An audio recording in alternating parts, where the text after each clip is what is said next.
یه دونه 8 انگلیسی میزدیم دیگه، درسته؟ یه 8 این شکلی حرکت میکردیم با 8. چجوری بود حرکتمون؟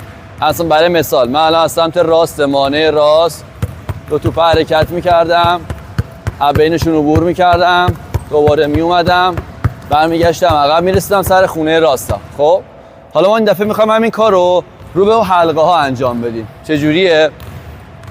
اگه من از سمت راست شروع میکنم، به سمت راست میرم، میام عقب، دوباره جلو، برمیگردم میام عقب، به اینجا که رسیدم حرکت میکنم راست چپ لیاپ راست.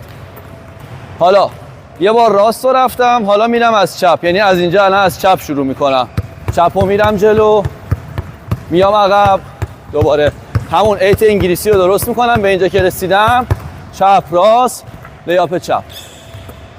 حالا 10 تا گل با راست، 10 تا گل با چپ.